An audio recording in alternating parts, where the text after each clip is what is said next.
Yo, what's up bro, hello, welcome back to my channel Aan Azad. Salam sepak bola guys.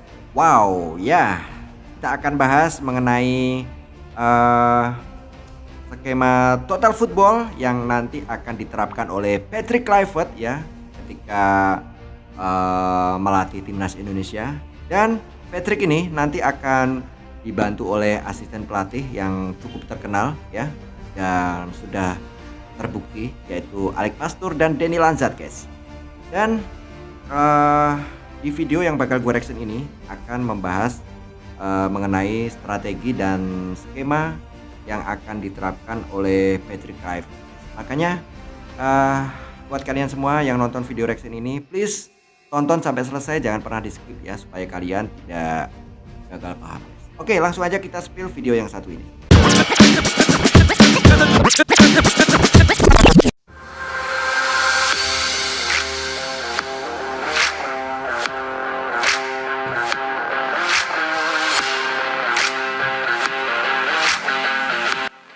Dan buat kalian semua guys ya, gua tekanin yang belum subscribe channel gua, dukung channel gua dengan cara apa? Dengan cara tekan tombol subscribe, like, dan share. Dan jangan lupa juga tekan tombol loncengnya. Mari kita dengar bareng guys. Dengan skema total football akan dijalankan pelatih asal Belanda ini. Kluivert juga bakal mengubah pakem 3 bek andalan Sintayong menjadi pola 4 bek. Itu artinya Elkan Bagot dan Eliano Reinders diprediksi bakal segera comeback dan masuk dalam skema permainan Kluivert.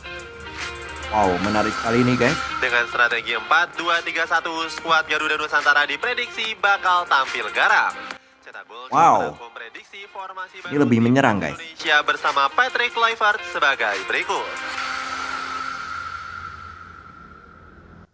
Ya, ngeri banget nih kalau di Elkan Bagot dan Eliano Reinders ya dicoba lagi di skuad timnas Indonesia.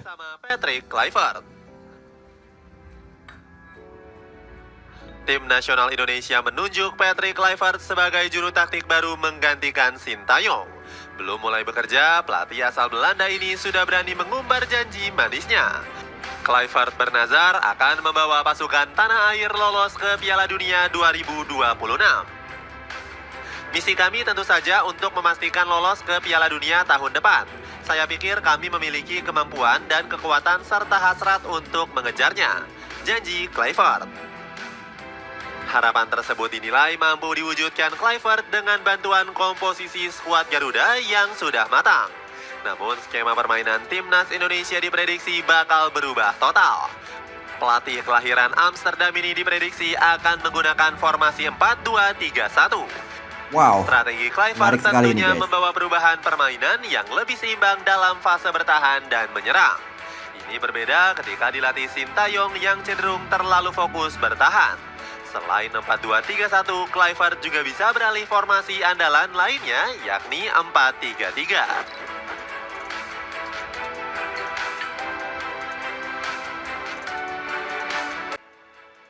Ya, kalau gua sih setuju yang di line up dengan formasi 4-3-3 guys ya.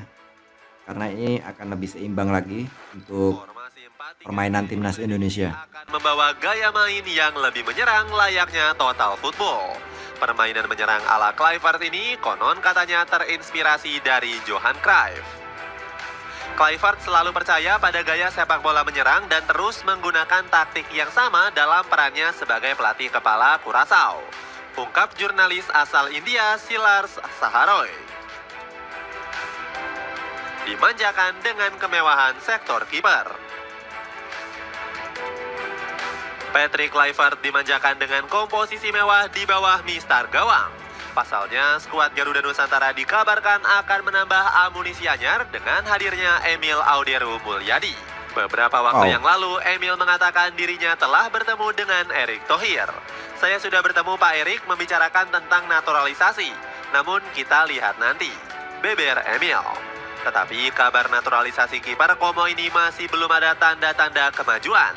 Alhasil, Kluivert diprediksi tetap menggunakan jasa Martin Paes sebagai penjaga gawang utamanya. Kemampuan modern dari kiper FC Dallas ini diprediksi akan diandalkan oleh Kluivert. Dengan skema total football, Martin Paes dianggap cocok karena punya kemampuan build up bola yang sangat baik. Bukan hanya piawai mendistribusikan bola, Pas juga terbukti bisa mengawal gawang dengan baik. Di sepanjang ronde ketiga, sang kiper berhasil mencatatkan 24 penyelamatan krusial. Di level klub, Pas berhasil mengoleksi 21 kali nirbobol bersama FC Dallas. Performa konsisten sang kiper pun diganjar penghargaan prestisius oleh Major League Soccer. Pas sukses mengungguli Hugo Lloris untuk memenangkan gelar Save of the Year 2024. Skuad Garuda juga masih punya Nadeo Argawinata dan Hernando Ari sebagai pelapisnya. Kedua kiper ini bisa diandalkan Kluivert secara bergantian apabila Pas berhalangan hadir. Nadeo sendiri dikenal sebagai kiper yang punya keunggulan dalam menepis tendangan dari jarak jauh. Sementara itu Hernando Ari punya kemampuan membaca bola yang baik saat berhadapan 1 lawan 1. Komposisi anyar menggunakan skema 4-back. Perubahan besar-besaran juga akan dilakukan oleh Patrick Kluivert di lini belakang. Sang pelatih akan mengubah skema 3-back ala Sintayong menjadi formasi pakem 4-back. J.I.Z. masih akan menjadi jenderal pertahanan untuk mengunci satu posisi di bek tengah. Kluivert diprediksi nggak akan mencadangkan El Capitano karena performanya yang semakin konsisten. Di Serie A, performa Bang Jai bersama Venezia semakin meroket sehingga sulit digantikan. Posisi bek tengah lainnya diprediksi masih akan jatuh ke Rizky Ridho. Pasalnya, defender Persija Jakarta ini menjadi satu-satunya pemain lokal yang kerap menjadi starter. Ditambah lagi Ridho punya kemampuan bertahan yang modern. Namun Kluivert nggak boleh melupakan nama Elkan Bagot yang tersingkir di era Sintayong. Kemampuan pemain dari Blackpool itu sangat dibutuhkan tim nasional Indonesia saat ini. Justinus Laksana kasihan dengan kemampuan Bagot yang disia-siakan Sintayong. Di sektor sayap kiri, Calvin Verdong akan tetap menjadi opsi utama. Sebab Verdong punya kemampuan intercept yang sama baiknya layaknya Dani Carvajal. Sementara di sektor bek sayap kanan, Kluivert diperkirakan akan kembali memanggil Eliano Reinders. Wow. Elkan Bagot sepertinya akan dipanggil guys ya. Dan kemungkinan Eliano Reinders ini akan dimasukkan line up ya. Bisa dijadikan pilihan di bek sayap kanan. Lini tengah ditopang 3 gelandang sebagai poros. Perbedaan mencolok juga ditunjukkan Patrick Kluivert di sektor gelandang. Kluivert diketahui lebih menyukai penggunaan skema 3 pemain tengah. Pelatih 46 tahun ini diyakini akan menggunakan skema double pivot. Dalam strategi tersebut, posisi Ivar Jenner akan ditemani Tom Haye yang potensinya masih belum maksimal. Sintayong dianggap kurang bisa memaksimalkan kemampuan Haye dengan baik. Justinus Laksana sempat mengkritik Coach Shin dalam memberikan peran kepada Haye. Tom Haye ini bukan pemain yang harus bekerja keras. Kita justru butuh kualitas Tom Haye dalam mendistribusi bola, kecam Coach Justin. Berpindah ke sektor gelandang serang, Marcelino Ferdinand masih akan mendapatkan kepercayaan.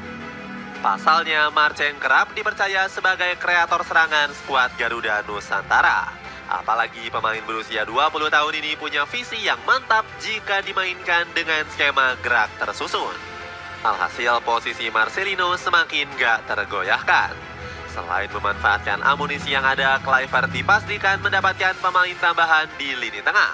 Pasalnya, PSSI mengkonfirmasi akan menaturalisasi Jero Ridewolf. Pemain N-word ini diprediksi akan melengkapi solidnya lini tengah skuad Merah Putih. Pasalnya, Ridewolf punya pengalaman yang panjang berkiprah di Liga Inggris. Ditambah lagi, gelandang 28 tahun ini merupakan jebolan Akademi Ajax Amsterdam.